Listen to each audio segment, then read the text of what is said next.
Avisos paroquiais antes do vídeo. A gente tem uma área de membros, não tem muita coisa nessa área de membros, mas quando eu lancei ela, eu disse que eu ia, sei lá, doar, fazer algo com esse dinheiro. Então esses dias eu decidi fazer isso, eu olhei, a gente tem R$ 1.500 acumulados na área de membros, né? Você vê, tá gerando aí quase R$ 200 por mês. Então eu perguntei pro pessoal pra qual instituição de caridade eles queriam que a gente doasse esse dinheiro. A mais pedida foi a Médicos Sem Fronteiras. Então a gente fez uma doação de R$ 2.000 pra eles, 1.500 dos membros aqui, mais R$ 500 meus. Também acabei aproveitando a oportunidade para doar mais R$ 500 para outras 3 instituições, né? Então mais R$ 1.500 meus. Se você quiser se tornar um membro do canal, é exatamente para isso que seu dinheiro vai ser usado, tá? Eu não preciso desse dinheiro. E para você que já é membro, por favor, comenta aqui uma instituição de caridade que você gosta, que a gente vai mandar o dinheiro para lá. Tá? Se você já é membro também, comenta aí o que você gostaria que tivesse na aula de membros. Eu vou tentar trazer alguns conteúdos a mais só para membros para incentivar essas boas ações aqui, tá? Para além disso, hoje a gente vai falar de System Design e como linkar a regra de negócios ao System Design, como linkar também a arquitetura a System Design. Como vocês devem saber, a gente lançou um curso de System Design, o curso tá pronto, o link tá aqui na descrição. Claro, essa aula aqui é independente do curso, não vou tentar te vender nada. Tipo, você vai aprender aqui, essa é a minha ideia. E vai ser legal pra caramba, porque eu vou te mostrar como que eu penso nesse tipo de coisa, como é a mente de tech leads e pessoas que estão evoluindo um sistema pra gente fazer, digamos assim, uma ponte. Porque existe uma ponte aqui, essas coisas não vivem isoladamente, entre o system design, os design patterns, né, os padrões de design de uma codebase, a regra de negócio e também uma certa volumetria, uma certa demanda a nível tecnológico mesmo, a nível de infraestrutura. Vai ser bem legal, tá? Vamos ver tudo isso aqui. Antes, e perdão pela enrolação, né, esse vídeo tá demorando um pouco pra começar, eu vou te falar do patrocínio de hoje, que é a Abacus AI. Eu já te mostrei a Abacus aqui várias vezes, tá? Eles têm todos os modelos de IA aqui no chat deles que você pode utilizar. Você pode utilizar também via CLI, né, uma harness de código. Você pode utilizar também o fork deles do VS Code, que tem os próprios agentes integrados ali. A Abacus custa apenas $10 por mês. Você tem também o Agent Sessions aqui, que são agentes autônomos de IA que fazem muita coisa. Você tem também uma versão do OpenClaw aqui deles. Você pode utilizar tudo isso daqui, tá? É um ferramental muito poderoso. E hoje eu vou te mostrar um exemplo aqui de uma feature nova que saiu também, que é o tal do design vertical. Quando você estiver usando o agente da Abacus para criar aplicações, para criar aplicativos do zero, digamos assim, o agente, né,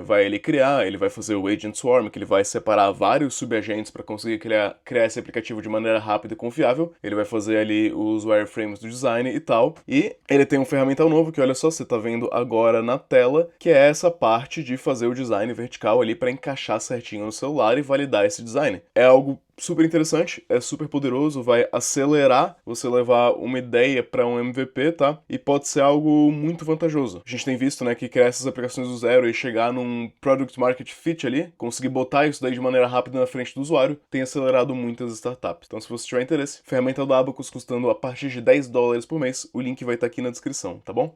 Então, quando a gente trata desses assuntos aqui, é muito comum você tratar de coisas de maneira separada, né? Você tem design patterns, você tem system design, você tem também, digamos assim, a arquitetura, né? E todas essas coisas acabam estando relacionadas, mas a gente acaba abordando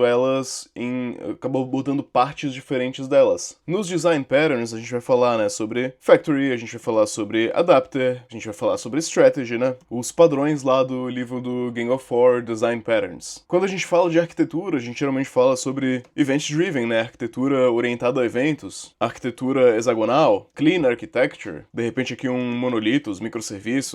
E quando a gente fala de system design, a gente geralmente fala sobre escalabilidade, filas, APIs, load balancers. Mas de certa maneira, tudo isso aqui está interligado e de certa maneira tudo isso aqui precisa fazer sentido dado dois fatores importantes. O primeiro é a regra de negócio. O segundo, por falta de termo melhor, eu vou colocar aqui padrão de acesso. Não necessariamente o padrão, mas também o volume de acesso, né? Como os usuários estão utilizando isso de fato e como a gente está entregando isso de fato para os usuários. Sem essas duas coisas aqui, nada do resto faz o menor sentido. Não existe melhor arquitetura, melhor design pattern, melhor system design, né? Nada disso faz o menor sentido se a gente não estiver pensando em entregar uma regra de negócio que faça sentido para os usuários, como e em qual volume esses usuários vão acessar isso daqui. É o mínimo do mínimo que a gente precisa pensar. Arquitetura e design patterns acabam sendo muito mesclados aqui, né? Essas coisas se misturam bastante. System design a gente acaba botando um pouco mais infra, mas no fundo muito disso é a mesma coisa. Deixa eu te dar um exemplo aqui. Um padrão muito comum, a gente pode chamar aqui de um design pattern, é o design pattern de ports and adapters. Ports and adapters, em essência, é arquitetura hexagonal, tá? É a mesma coisa para nomes diferentes para a mesma coisa. Ports and adapters e arquitetura hexagonal. Você vai ter um port e um adaptador, né? Como se você tivesse, tipo assim, um espaço aqui onde você encaixa uma pecinha. Essa pecinha aqui vai ser o adapter e esse outro espaço aqui vai ser o port, né? Você encaixa essa pecinha aqui dentro e você pode trocar o seu adapter, né? Sem ter que trocar o port. Isso pode fazer muito sentido para alguns tipos de regras de negócio, como por exemplo, a gente tem múltiplos bancos de dados que a gente vai usar para coisas diferentes. A gente tem múltiplos gateways de pagamento. A gente tem, por exemplo, uma Stripe, a gente tem uma Abacate Pay, a gente tem a Lemon Squeeze, que é a Stripe de novo, e a gente tem, sei lá, Mercado Pago, acho que dá pra usar como gateway. Pagar-me dá, né? Percebe que, tipo assim, se a gente quiser se prender em um desses pra toda a eternidade, se a gente quiser se prender na Stripe pra toda a eternidade, não precisa de um port e um adapter. Mas se a gente quiser a flexibilidade de poder trocar esses pagamentos aqui quando a gente quiser, né? Se um deu uma taxa melhor pra gente, uma condição melhor pra gente, a gente pode ter um adapter pra cada um. Então essa regra de negócio, essa estratégia de negócio vai influenciar diretamente na arquitetura que a gente vai decidir fazer pro nosso código. Imagina que você tem lá, dentro da sua codebase, né? Você tem as suas pastinhas lá, e aí você tem ali um barra front-end, um barra back-end, né? Tenho essas pastinhas aqui. Dentro do meu barra back-end, vou imaginar que a gente criou aqui alguns módulos para lidar com tarefas diferentes. A gente pode ter aqui um módulo para e-mail, por exemplo, ou então, melhor ainda, a gente não tem esse módulo para e-mail. A gente tem algo aqui para lidar com os users, né? E dentro dos users, por acaso, tem uma função em algum lugar que envia e-mails, tá? Então temos aqui o nosso back-end. Nosso back-end vai recebendo requests de usuários e o número de requests vai crescendo, né? Quanto mais usuários, mais requisições. A maioria dos CRUDs começa a ter um gargalo, que geralmente vai ser um gargalo não de CPU, vai ser um gargalo de I/O, um gargalo de input, output, ou de conexões ativas, ou de número de requisições que estão sendo processadas em paralelo. Por que eu tô te falando isso? Porque muito provavelmente as coisas que vão causar um gargalo, que vão causar uma lentidão no seu sistema, vão estar relacionadas a acesso no banco de dados, vão estar relacionadas a acessos de APIs externas ou serviços de terceiros, vão estar relacionadas, digamos assim, a fazer requests no geral, essas indas e vindas, né? Porque o tempo de processamento dentro da CPU ele é geralmente rápido. O gargalo é geralmente um gargalo de rede ou de outros serviços ou de outra infraestrutura. Então vai chegar um momento que se o seu back-end ele envia e-mails, e ele envia muitos e-mails, pode começar a fazer sentido a gente pegar esses e-mails aqui, e ao invés de fazer com que o back-end processe, né, os e-mails,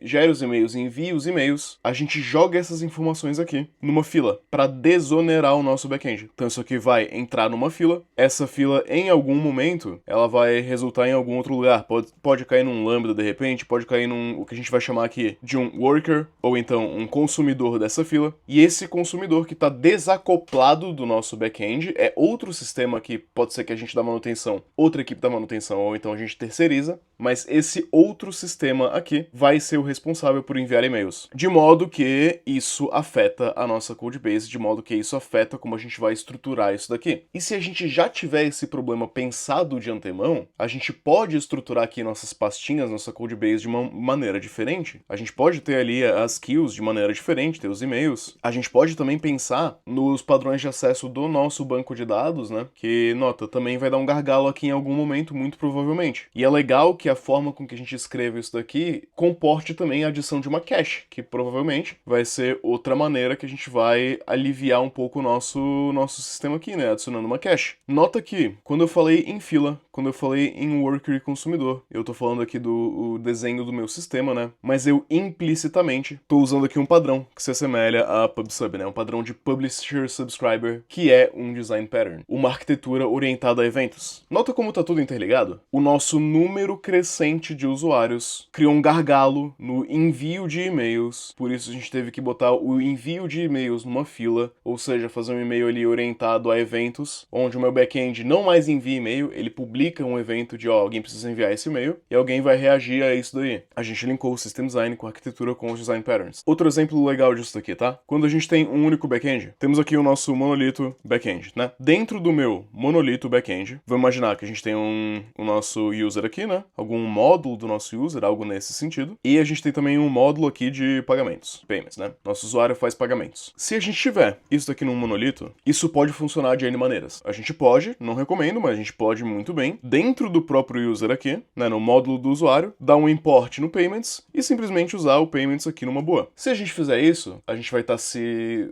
amarrando dentro desse monolito. Por quê? Se porventura eu quiser escalar o meu serviço, escalar a minha equipe e eu delegar uma equipe inteira para ser o time de pagamentos, é interessante que eles consigam fazer os próprios deploy de maneira independente. Então ele vai sair desse monolito e vão virar dois serviços, o serviço de user e o de payments. Mas agora você não consegue mais simplesmente dar um import, né? Isso não vai funcionar. Como eles estão rodando, talvez em máquinas separadas, talvez na mesma, mas containerizados, né? Como eles são serviços distintos, a gente não pode mais fazer chamada de função. A gente precisa fazer chamada de rede, né? Antes eu podia só dar um import em payments e usar o payments aqui dentro, agora não dá mais. Agora eu preciso fazer uma chamada de rede. Essa chamada de rede, né? Pode ser uma REST API simples, pode ser um RPC, pode utilizar GraphQL, não importa muito qual vai ser esse tipo aqui, mas essa chamada de rede aqui, essa ainda e vindo aqui adiciona um overhead, em que de repente eu tenho que considerar que agora o meu serviço de pagamentos pode estar indisponível. Eu tenho que tratar erros, né, que podem vir de algo que não está mais dentro da mesma máquina. Então existem design patterns para isso. Existe o circuit breaker, por exemplo. Tem retries com back-off, né? Você vai tentando ali novamente e vai fazendo um back-off ali exponencial, enquanto o serviço de pagamentos não responde. Você vai ter que pensar em detalhes técnicos, como a idempotência. O design do seu sistema pode forçar um padrão que você não estava pensando. Outro exemplo disso, né, a gente estava falando aqui de cache. Quando a gente adiciona uma cache, né, a gente tem que responder algumas perguntas. Olha, antes eu tinha só um banco de dados. Todos os dados que eu queria acessar iam direto para esse banco de dados, né,